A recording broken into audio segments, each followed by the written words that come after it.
Сэмэцгэнэ өнөөдрийн мэндийг хүргэе. Окодигийн коуч Окогийн подкастын дараагийн дугаарт нь давтай морил. Өнөөдрийн миний ярмаар байгаа сэдв амьдралын чинь хэм маяг хэрвээ айгүй стрессийн цаг үед ирэх юм бол яаж өөрийгөө тэр хэцүү цаг үеийн дундуур эвтэхнэр авч гарч амжилттай нөгөө бүтээмжийнхаа ахицыг тэр чигээр нь барьсан хിവэрэ хурдан хിവэрэ өсөлтөн хിവэрэ байх вэ гэдэг тухай ярилцъя гэж бодлоо. Тэгээд тэрийг хэлхийн өмнө нэр хит хитэн зарлал хэлмээр байна. Би нэг хэсэг нөгөө ордоо юу болж байна гэдэг news update хийжсэн юм байна. Тэрний дагуу нэгт нь манай Alpha Human-ы зүгээс миний зүгээс би 4 сарын 3-4-5-нд эсвэл 3-4-5-нд 4-р сарын би Монголд өөрөө очиод тэгээд нөгөө Alpha Human гэдэг програма том хүмүүсийн хувилбарыг хийх гэж байгаа. Энэ юу гэсэн үг вэ гэхээр 3 өдөр 2 шөнө хэдүүлээ хамтдаа тэрэлжид байрлаад дээдл нь 20 хүнийг л бүртгэж авч байгаа. Тэгээ энэ 20 хүнтэй би цуг өөрөө цуг байрлаад тэгээд өглөөнөөс орой болтол хэдүүлээ өнөөдрийн ярих байгаа сэдв шиг энэ олон зүйлүүдийг миний нөгөө 2 дахь ном дээрээ бичсэн, миний өөрийнхөө амьдралд ашигладаг нөгөө арга барилуудыг хийсэн тийм camp буюу хэдүүлээ хамтдаа өөрийнхөө хувь болгоны зорилгыг биелүүлсэн. Тэгээд тэрэн дотор нь ганцаарчлан коучинг орчин тэгээд ийм програмыг хийх гэж байгаа шүү. Тэгээд Alpha Human Camp гэдэг томчуудын camp хийх гэж байгаа. 4 сарын 3-4-5-нд. Хоёр тон энэ зуны camp бас дахиад зарлагдаж эхэлж байгаа. Өөрөөр хэлбэл манай Play Academy өнгөрсөн жил хийсэн зуны кампа Монголд дахиад зарлаж байгаа 7 сард болно. Тэгээ энэ камп дээр нэг гоё юм нь Монгол гадаад Америкт амьдардаг монгол хүүхдүүд маань манай энэ камп дээр бас аль биесээр оролцож ингээд бүлгэрээ оролцох гэж байгаа. Тэгэхээр ийм нэг хоёр мэдээ явагдаж байна. Би Цуслангаас 3 юм сурсан. Тэр нь ингээд одоо манай хоёр найз музэлцээ гэж бодъё л да. Тэгэх юм бол одоо ингээд арга ивэн олж одоо ингээд ярилцаж сурдаг болсон. Дээрс нь одоо ингээд хүүхдүүдтэй би хүүхдүүдэд гомдох юм бол уучлалт гуйдаг болсон ингээд дэйлгуулж юу хинтээ уучлаарай намайг уучлаарай би яг тэгсэн юм байна гэж. За дараачийн сурсан зүйл гэх юм бол одоо би ингээ өмнө би ингээ өндрөөс амир айдаг байсан бохгүй юу. Тэгэл ер нь өглөө болго ингээ ууланд авирсаар агаад ингээд гоё өндрөөс айха болцсон. Сурсан хүрээ юм гэвэл өөртөө ихтэй байсаас сурсан, хүнтэй яаж харьцдаг болохоо сурсан. 3 дахь нь гоё гүү сурсан. Би гүйдэг байсан юм аа тэгээ гүү сурсан. 3 дахь мэдээ нь өнөөдрийн сэдвтэй холбоотой нь тэр нь энэ байна. Яагаад энэ стрессийн сарыг яриад байгаа юм бэ вэ? Яагаад гэвэл би яг одоо team саруудын дотор амьдарч байна. Өөрөөр хэлбэл юу гэсэн саруудын дотор. Би заримдаа ингэ ярихаараа англи хэлээр яриад монгол үг ашиглаж байгаа болохоор миний нэг ярих арга нэг арай нэг ондоо сонсогддог шүү дээ. Хэлгээд байгаа санаа энэ. Яг одоо манай гэр бүлийн эхнэр бит хоёр бид манай гэр бүл тэр чигээрээ бид нар нүх гэд хамаг юм бэлдээ байж байна. Бүр тэрвэрс тогтохгүй би одоо нөгөөдөр гэхэд өөрөө Бутан руу нисэж байгаа. Тэгээд тэрнийхээ араас би Бангкокт нэг 7 хоног. Тэгээд шалтгаан гэхлээр манай гэр бүл бид нар одоо энэ 3 дугаар сарда багтаад Лондоноос бүр мөсөн нүгээд Таиландын Бангкок хот руу нүүж байгаамаа. За тэгээд ингэхээр нэг сонирхолтой статистик юу гэж хэлдэг байдаг юм гэхээр хүний амьдралд тохиолддог олон одоо ингээ үйл явдлууд шүү дээ. Хурим одоо энэ манай нүүлт байна, гэрээ нүүлгэх асуудал байна. За тэгэл юу сургууль төгсөх мэт юм хүний амьдралд нэг юм томоохон үйл явдлууд байдаг. Эдгээр үйл явдлууд нь ихэвчлэн дандаа сөрөг байдгүй, эерэг үйл явдлууд ч шиг гэсэн адилхан болдог байгаа. Тэгээ энэ үйл явдлууд болгон дээр тэгтээ хүний амьдралд томоохон өөрчлөлт гардаг болохоор эдгээр үйл явдлууд хүний амьдралд ер нь хамгийн стресслэг цаг үеийг бий болгодог гэдгийг хэдүүлээ мэд хэрэгтэй. Тэрвээс тогтгүй гэрээ нүүлгэх гэдэг бол хамгийн стресслэг хүний амьдралд тохиолдог үйл явдлуудын нэг юм а гэдгийг судалгаагаар дахиад харуулсан байдаг. Тэгэхээр яг одоо бид хоёр жишээ нь эхнэр үеийн нөхцөлд юу болоод байна вэ гэхээр нохоо бид гурван нөхцөлд гэр бүлээ нүүлэх гээд ажиллаж байгаа. Тэгээд тэгэнгუთ яг энэ үед төрүүчийн статистик хэлж байгаа. Маш их үл мэдэгдэх зүйл. Тэгээд ер нь бол стресс гэдэг зүйлийн ард юу байдаг юм бэ гэхээр орчин өөрчлөгдөх, нөхцөл өөрчлөгдөх, тэгээд үл мэдэгдэх байдал их болох. Өөрчлөлт бий болох орчин бидний нөгөө мэддэг байсан зүйл, хийдэг байсан арга барил зөв гэж боддог байсан зүйлүүд яг тэр чигээрээ хэвээрээ биш болоод ондоо өөр болж эхэлж байгаа. Тэгээд ирэхээр үл мэдэгдэх зүйлүүд нэмэгдэж эхлээд бидний удирдлагын доор байдаг зүйлүүд багасаад удирдлагын доор биш байгаа зүйлүүд ихсэж байгаа. Ийм болохоор хүн гэдэг амьтан маш их өндөр стрессийн горимд ордог байгаа. Тэгээ яг миний хэлж байгаа хурим жишээ нэг байна. Би яг өнгөрсөн 7 сард хурим хийж байхад яг ийм болж байсан. Нүүлт ярьж байна. Сургууль төгсөх асуудал бас яг адилхан, гэр бүлийн янз янзын эерэг асуудлууд байна. Тийм ээ, хүнтэй суухаас гадна хүн өргөж авах, ойр дотны хүмүүстэйгээ уулзахгүй байх, за аялалд явах байна. Богино хугацааны амралтын ч гэсэн аялал. Энэ үйл явдлууд болгон хэрвээ та өөрийнхөө амьдралаас санаж байгаа бол дан ийм эерэг зүйлүүд байдгүй, тэрэн дотор сөрөг зүйлүүд айгүйх дагалдаж ирдэг байгаа. Тэгээд энэ юу гэсэн үг юм бэ гэхлээр яг энэ үйл явдлуудын үеэр тэгээд энэ том үйл явдлууд чинь ингээ ганцхан өдөр болоо өнгөртгөө шүү дээ чинь. Одоо манай нүүлт гэхээр чинь бүтэн сар хагасын процесс энэ чинь явагдаж байна. Ямар процесс явж байгаа. За нэгт нь виз гаргах асуудал. Тийм ээ, аливаа улсад ингээ урт хугацаагаар ажиллаж амьдрахын тулд тэрэндээ тохирсон визийг гаргуулж авах нь би тэгээд өөрийнхөө энэ олон улсын компанитай хамтарч ажиллаж байгаа визийг гаргуулж байгаа хүний хувьд тэр маань өөрөө нэлээд бас ингээ төвхтэй процесс явагдана. Тэгэхээр би өөрөө гэр бүлээ тэр чигээр аваад тэг би Таиланд гэдэг улс руу ингээ нүүж байгаа. Тэгэхээр за тийм процесс явж байгаа. Хоёрт нь гэрээ нүүлгэн гэдэг чинь тийм ээ. Одоо энэ болгоны ингээ зөөж аваач нүүлгэн гэдэг чинь бас их айгүйх ажил, айгүйх юм санаа зовох хэрэгтэй. Тэгээд бид хоёрын хувьд одоо энэ чинь хоёр дахь нүүлт байгаа. 2 жилийн өмнө бид хоёр Сингапурт 7 жил амьдарсны дараа Лондон руу нүүсэн байгаа. Тэгэхээр тэр үед бид нэлээд маа цэвэрлсэн. Гэхдээ одоо ч гэсэн энэ нэмэлтийн модалдаа авсан хэрэгтэй хэрэггүй. Хүн гэдэг амт ер нь маш хог цуглуулдаг бид нар энэ чинь сарж байна. Тэгэхээр тэрийгэ зохицуулах асуул. За 3-т нь тэгэхээр манай нохоо байна. Нохоогоо бид хоёр Сингапурт авсан нохоо тэгээд Лондон руу ингээд нүүлгэж ирсэн. Одоо бас Таиланд руу буцааж нүүлгэн. Тэгээ энэ процесс аягүй том процесс. Нохойг бид нар зүгээр нэг цүнх шиг дуртай цагт аваад дуртай цаг руу дуртай газар руугаа зүг аваа явчих болдгоо тийм ээ. Тэгэхээр бичиг баримт, эрүүл мэндийн энэ янз бүрийн асуудал ярьж байгаа. Тийм. За тэгээ дээрэс нь ажлын асуудал яригдж байна. Манай их нэрийн хувьд ч гэсэн одоо өөр ажил тэгэл одоо амьдралын хэм маягаа өөрчлөгдөх уу ярьж байна. Лондонд би явдаг газруудтай очиж бэлтгэл хийдэг газруудтай явж кофе уудаг кофе шоп. Тэгэхээр бүглэн болчтой. Одоо тэрийг шинээр.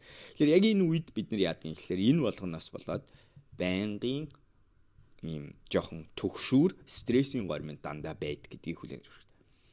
За тэгээд энэ дээр нэг юм ойлгосоо гэж хүсэж байна. Би ингээ коуч моучин хийгээд ч юм уу иймэрхүү юм сургалтууд хийгээ ярьж яхаар хүмүүс бид нар нэг хүмүүсийн нэг жоохон магадгүй дутуу ойлгох гэдэг нь юу юм гэхээр би хэрвээ ингээд өөрийнхөө emotional management буюу сэтгэл хөдлөлөө удирдаад ажиглаад сурчих юм бол би ер нь стресстгүй болох юм биш үү гэсэн санаа. Тэгээ хариулт нь бол энэ. Хүн стресстгүй болох юм бол аюултай. Тэр чинь үх магадлалын баг нөхцөл рүү орж ийн гэсэн. Өөрөөр хэлбэл стресс гэдэг чинь дахиад сануулхад аливаа орчин болон нөхцөлийн өөрчлөлтөнд бие чинь хариу үйлдэл өгөө дасан зохицох гэж байгаа орлогын нэг хэсэг байхгүй. Тэгэхээр та стресстэх ёстой. Хичнээн өөрийгөө мастерлсан ч адилхан хичнээн амьдралд гоё арга барил өөрийн одоо ингээд сэтгэл хөдлөл, сэтгэл зүйн удирдлагатай болсон ч гэсэн стрессээс ангижирна гэж бол хизээч байхгүй. Тэгэхээр энийг ойлгосоо гэж байна. Харин бидний сурах ёстой зүйл нь юу юм гэхээр тэр стрессийн биендээ мэдэрч байгаа нөлөөг нь арай багасгаж сурах хэрэгтэй. Нэгт нь хоёрт нь болохоор өөрөө тэр стрессийн орчинд бид нар урагшилт сурах хэрэгтэй. Энгийн хариулт нь олон хүний сонгодог хариулт нь өгтлээ стресстэй тэр нь бие физиологи эрүүл мэндийн төвшөндөө сөрөг болоод ирэх үед нь төр зогсоод өөрийгөө эмчилж засчаад тэгээд буцаад стрессээ ингээд баг төвшөнд аваачиж тайвширсны дараа дахиад нөгөө адилхан горим руу ордог. Ийм одоо горимыг олон хүн дагдаг байна. Асуудал нь юу юм гэхлээр өөрийгөө зогсоогоод буцаж цэнгэлжээ, дахиж хөдөлгөө, дахиж унаад, дахиж цэнгэлжээ, дахиж хөдөлгөх хооронд дундаж гарч байгаа өгөөж, ахиц, харилцаа, янз бүрийн моментум гэдэг зүйл чинь алдагддаг болохоор тэгж унсныхаа дараа жилдээ дахин хэд удаа тэгж босох аюу хэцүү. Тийм болохоор хэдүүлээ тэрнийхээ хооронд яаж сурах ёстой юм гэхээр илүү ер нь тэгээ буддизмын замаач гэсэн дагуу дундын барьсан тийм ээ. Илүү ахихгүй, дээшээс авахгүй, доошоос авахгүй, клингийн хийхгүй, резист хийхгүйгээр байгаа зүйлийг амьдраад тэр нөхцөлд өөрөөхөө бүтээмж болон акцийг гаргасан хэвээрээ байж сурах нь бидний зорилго байна. Тэгэхээр би яг одоо тэр хийж байна. Тэгэнгүүт би одоо энгийн боловч нэг 3 зүйлийг та хэдэд хийж байгаа аргуудаа хуваалцмаар. Тэгээд тэрнтэй холбоотой би бас сая 2 дугаар сар дуслаа. 2 дугаар сараар дүгнж үзсэн. 2 дугаар сарыг дүгнээ үзэнгууд миний юу болсон, юу болоогүй дээр бас нэг юм гарч ирж байсан. Тэгээд миний 2 дугаар сараа дүгнүүл 1 дугаар сараас айгу 7 доор сар болсон. Ер нь бол гайгүй акцуудыг гэхдээ миний хүсэжсэн нөгөө 70%, 80% гүйцэтгэл рүү орч чадаагүй гэж бодож 60% гүйцэтгэлтэй шалтгаан бүр яах аргагүй энэ стресс, энэ олон зохицуулах ёстой ажлуудаас хамааралтай байсан. За тэгвэл миний хийж эхэлсэн зүйлүүд тэгээ магадгүй өнөөдөр би бас энийг хуваалцсанараа та хэдийн ч гэсэн оролдож үзэх болов гэсэн 2-3 оролдлогыг хуваалцсан. Энэ оролдлогууд юу гэхээр стрессийн иймэрхүү цаг үед байх үедээ яаж өөрийгөө тэр стрессийн орчинд урагшлуулсан хэвээрээ байх вэ? Яаж өнөөдөр тархиа хуурах вэ? Саяхан би сарын сургалтын дээр манай нэг оролцогчийн хэлсэн үг энэ. Би тэгээ яах юм ингээ унцсан хойно миний юу чинь зөв аргаараа явах юмс эсвэл би ингээ тархиа хуураад өөрийгөө яаж хийж байгаа хуурж байгаад урагшлах. Тэгээ би тэрнээр нь хэлсэн зүйл тэгээ өмнө ч гэсэн хэлжсэн зүйл тийм. Yes. Бидний тарих гэдэг бол маш сонирхолтой дээр үеийн компьютер. Тэгээ энэ компьютер заримдаа бидний хүснээр ажилтдаг, заримдаа ажилтгүй энэний дагуу дэндүү хуучин програмаараа явах гэдэг. Тэгэхээр бид нар яаж сурах ёстой вэ гэхээр энийг хүчлэг хүч энийг хуурд сурах ёстой. Тарих толгоогоос төв мэдрэлийн систем. За нэгдүгээр арга. Энийг бол хүмүүс сонсч байсан. Өдрийг аль болохоор бүтээмжтэй тэгээд гүйцэтгэлийг хийсэн буюу амжилттай нэг зүйлээр эхэлчүүл хүний сэтгэл хөдлөл өдөр ер нь хүний сэтгэлийн доктортой байдал өндөр байдгийг бид нар бүгдээрээ судалгаагаар баталсан мэдэх баг. Дахиад хэлье. Өдөрт аль болохоор эрт юм амжуулж чадах юм бол хүн гэдэг амтыг яадаг юм гэхээр тэр стрессийн нөхцөлд бидний нэг гарч ирдэг зүйл нь би чадах болов чадахгүй болов. Би чаддаг хүчтэй, мэдлэгтэй, чадварлаг хүн үү? Эсвэл би эсэргээрээ юу ч чадахгүй, юу ч мэдгүй хүн үү? Энэ нөхцөл, энэ эргэлзээ, энийг англиар imposter гэж ярьдаг. Хуурамч юм шиг энэ мэдрэмж иймэрхүү стрессийн үл мэдэгдэх нөхцөлд илэрч ирдгийг хэдүүлээ санах хэрэгтэй. Тэгвэл энэ үед нь бид нар яах ёстой юм гэхээр өөрийнхөө өөртөө итгэлтэй байх, өөртөө найдах, өөртөө итгэх, өөрийнхөө чадварт нь ингээд хараад тийштэй гэдэг ийм баталгаажуултыг өөртөө гаргах хэрэгтэй байна. Тэрний хамгийн энгийн арга нь өглөөд аль болохоор эрт нэг зүйлийг хийж амжуулсан байх. За тэрний жишээг нь яриа. Тэгээ тэр нь маш энгийн зүйл байвал зүгээр. Тэгээ энэ дээр нэг айгүйх гарч ирдэг классик юм чин жишээ болохоор ороо хураах байдаг тийм ээ, хүмүүс дандаа ярьдаг. Өглөө болгон ороо хураачвал тэр чинь хамгийн эхлээд хийж чадсан зүйл, өөрийгөө дийлж чадсан зүйл, амжуулсан зүйл гэдэг утгаараа таны сэтгэл зүйд аюу хэрэгтэй шүү дээ. Би энэ санал дээр ганцхан сүмжлийг хэлмээр байна. Таны тэр өөртөө тэр өглөөдөө хийж амжуулах гэж оролдож байгаа тэр үйлдэл чинь сэтгэл хөдлөл нь хүчтэй биш бол өөрөөр хэлбэл яг үнэхээр ингээ ороо хураасныхаа дараа та би юм амжуулчлаа штэ гэдэг тэр гой бахархал, тэр гой амжуулсан, тэр гой өөртөө ингээд баталгаажуулсан тэр мэдрэмжийг авч чадахгүй бол ор хураалтын нөлөө байхгүй болчихж байгаа үедээ санах. Өөрөөр хэлбэл миний хэлэх гээд байгаа зүйл нь таны юу ч хийх хийн гэж амжуулъя гэж сонгосон бай тэр үйлдэл чинь өөрөө яг үнэнгээсээ танд тэр бахархал, тэр амжилт, тэр бүтээмжийн мэдрэмжийг өгөх ёстой байгаад байгаа. Жишээнүүд дотор юу байх вэ? Миний хувьд өглөөс ирлээ өглөөний дадлынхаа дагуу олон зүйлийг хийдэг дотор би мөрөглөө хийн, бясалгалаа хийн. Хэрвээ би мөргөл бясалгалт хоёроо өглөө болгон амжилттай хийгээд 108 удаа мөргөөд уншлагаа хийгээд тэгээд тодорхой хэмжээний бясалгалаа хийгээд тэгээ араараас нь хийдэг юм хийчих юм бол би тэр өдөр яадаг ч байсан би энэ өдрийг бүтээмжтэй байлгасан шүү гэдэг эхний хоёр хөрөнгө оруулалтаа хийцэн гэсэн сэтгэл зүйн. Өөр жишээ. Ном унших. Өглөө болгон би эерэг үгээр өөрийнхөө энэ номыг нэрээд саяхан уншиж дуусгасан. Бацүрийн баясгалангийн энэ гоё өгүүлбэрүүд байгаа даа. Санал болгож байна. Өглөө болгон би шин ном, шин мэдлэгийг уншиж өөрийгөө цэнэглэх хүсэлтэй байдаг. Энэ надад аяйгуу гоё сэтгэл тайвшрлыг бий болгодог, төвлөрлийг бий болгодог. Бас адилхан нэг зүйл амжуулсан шүү гэдэг мэдрэмжийг яхахгүй өгч чаддаг. Яг тэгвэл би шин зүйлийг сурч чадж байгаа. Тэгээ би өөртөө эерэг хөрөнгө оруулалт хийж чадсан. Миний бодлууд, миний сэтгэл хөдлөлүүд илүү эерэг зүйл рүү яадлаа уншиж байгаа зүйлүүд маань өөрөө тийм байвал зүгээр. За жишээ нь юм жишээ. Хоёр дахь нь нийтлэл бичиг асуудал баригдаж байна. Гурав дахь нь тэгээ би бас энийг хэлж байгаа. Энэ жил би Duolingo ашиглаад би хятад хэл болон нот уншиж сурж байгаа. Тэгвэл тэр хоёрынхаа аль нэгийг нь өглөө эрт хийчих юм бол би бас адилхан энэ өдөр би шин юм сурсан гэдгийг амжуулж байгаа. Ер нь сурах гэдэг бол миний хувьд өглөөндөө хийчихвэл айгүй зүгээр зүйл байна. Гэх мэт таны хувьд энгийн боловч өглөө эрт хийчих болдог. Тэгэхэд тэгс мөртөө тийм хүчрхэг нөлөө мэдрэмжийг өгсөн энгийн зүйл юу вэ гэдгийг би илрүүлээсэй гэж хүсэж байна. За эхнийх нь тэгээд тэрийг өглөөний цагууд дээр гяс хийчихвэл зүгээр. Тэгээд энэ дээр бас нэг яригддаг юм. Окей, гэхдээ ингэж ярьдаг штэ. Ирч хүчтээр хамгийн хэцүү даалгавруудаа өдрийнхөө ихэнд хийчихвэл зүгээр штэ гэдэг. Тийм. Гэхдээ хэрвээ та тэрэн дээр хүндрэл мэдрээд жоохон удаашрж эхлэх юм бол өөртөө ихтэй байдал чинь наах сундаг. Тэгэхээр өмнө нь гяс нэг энгийн ялалтыг оруулчвал хэрэгтэй л гэдгийг би хэлж байгаа шүү. За хоёр дахь зөвлөгөө нь энэ. Хоёр дахь зөвлөгөө нь болохоор бид нар яг энэ үед яг энэ стрессийн ингээд тогтвортой биш энэ үед түрүү хэлсэн шүү дээ. Бодлууд янз янзын бодлууд, эргэлзээний бодлууд гарч ирнэ, эерэг бодлууд гарч ирнэ, болохгүй байгаа юмнууд гарч ирнэ, болж байгаа юмнууд гарч. Тэрвээс тогтохгүй хүний тархи чинь сөрөг зүйл рүү илүү их анхаарлаа хандуулад илүү их нөлөөлөгддгийг битгий мартаарай. Өөрөөр хэлбэл энэ яг иймэрхүү хэцүү цаг үед нэг гой зүйл болчоод байхад тэгээ хажууд нь нэг зүйл магадгүй амжаагүй бүтээгүй нөхцөлд энэ бүтээгүй гэдэг энэ зүйл нь яг адилхан нэг юм бүтсэн нэг юм бүтээгүй мөртлөө энэ бүтээгүй гэдэг энэ зүйл нь таны толгойд, таны мэдрэмжинд, таны мэдрэлийн систем, таны физиологид илүү их нөлөө үзүүлнэ гэдгийг хэдлээ хүлээн зөвшөөрөх хэрэгтэй. Энэ бол дахиад адилхан хүний төрөлхийн механизм байгаад байна. Энийг мэдсэний дараа бид нар яаж сурах ёстой юм гэхээр нөгөө миний хэлдгээр нэг сөрөг зүйл болгоны хотлоо нэг биш нэгээс илүү магадгүй зөвлөгөө нь болохоор 7 гэж ярьдаг. Би тэгтээ заавал 7 гэж хэлв. Ядаж нэг 3-4 эерэг сигналыг өөртөө өгч сурах хэрэгтэй. Нэг сөрөг зүйл сигнал болгоны төлөө эерэг сигналуудыг, эерэг зүйлүүдийг өөртөө хийж амжуулах. За тэгвэл энэний нэг жишээ нь өөртөөгөө ярих.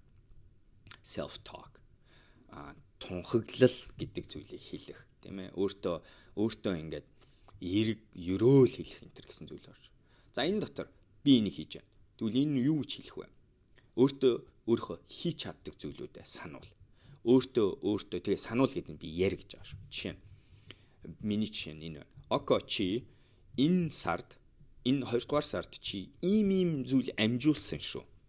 Око чи энэ төсөл дээр яг ийм зүйлийг амжилттай хийж чадсан шүү гэдэг зүйлийг би өөртөө ярих хэрэгтэй. Эсвэл бичээд уншиж харах хэрэгтэй. Хамгийн энгийн жишээ нь өнгөрсөн 7 хоногт би Шведэд wireless car гэдэг мундаг одоо Volvo-гоос гарсан компанийнхантай очиж сургалт хийчихэд ирсэн. Удирдлагын багтаа. Тэгэд тэр сургалт дууссаны дараа тэр бол айгүй гоё амжилттай орсон хүмүүс айгүй хүм ойлгож авсан хүмүүс бүгд хэлсэн. Тэгвэл би тэнцэнс тэр амжилтаа тэр өөрөө хэлж байгаа зүйлийг би өөртөө сануулах хэрэгтэй байсан. Тийг сануулсны хариуд тэднийг би өөртөө сануулсны хариуд би өөртөө итгэлтэй болох. Нөгөө нэг эргэлзээгээ багасгаж эхэлж. Тэгэхээр миний эхнийх нь болохоор өдрийн эхэнд аль болохоор ялалтын үйлдэлийг хийгээд амжилттай болж, хоёр дахь нь өөртөө сануул, эерэг зүйлүүдээ сануул, амжиж байгаа зүйлүүдээ сануул, чадж байгаа зүйлүүдээ сануул, зорилгоо сануул, хаашаа явж байгаа сануул, эерэг зүйлүүдийг өөртөө сануул. Тархи чинь хүссэн үсээгүй бодлороо ингээ хүүрнэлээрэ гэж хэлж болох байх. Би энэ үгийг сонгоо хэлчихье. Танд дандаа юу бодуулаад байгаа вэ? Юуг чадахгүй байгаа? Юу болгоомжлох хэрэгтэй? Юуг чадаагүй вэ гэдэг зүйлүүдийг хүссэн үсээгүй тэр шүүмжлэх хэрэгтэй зүйлээ чинь тархи чинь хүссэн үсээгүй толгойч оруулж ирж байгаа. Тэгвэл эсрэгээр нь бид нар санаачлагтайгаар өөрийнхөө амьдралын энэ тархи мэдрэмжийг өөрөө удирдах зорилгоор эерэг зүйлүүдийг сануулж эхлэеч л гэдэг хүсмээр. Тэгэд миний сүүлийн зөвлөгөө нь 3 дахь зөвлөгөө нь нөгөө л ярьдаг зөвлөгөө. Бие физиологоо эрүүл байлгах нь аюул чухал шүү. Ялангуяа энэ стрессийн цаг үед. Хүмүүс юм амар болчхоор бие эмчлэн, сэнэглэн, анхаарлаа хандуулна, миний яриад байдаг энэ дадал зүйлүүдийг хийнэ гэж ярьдаг.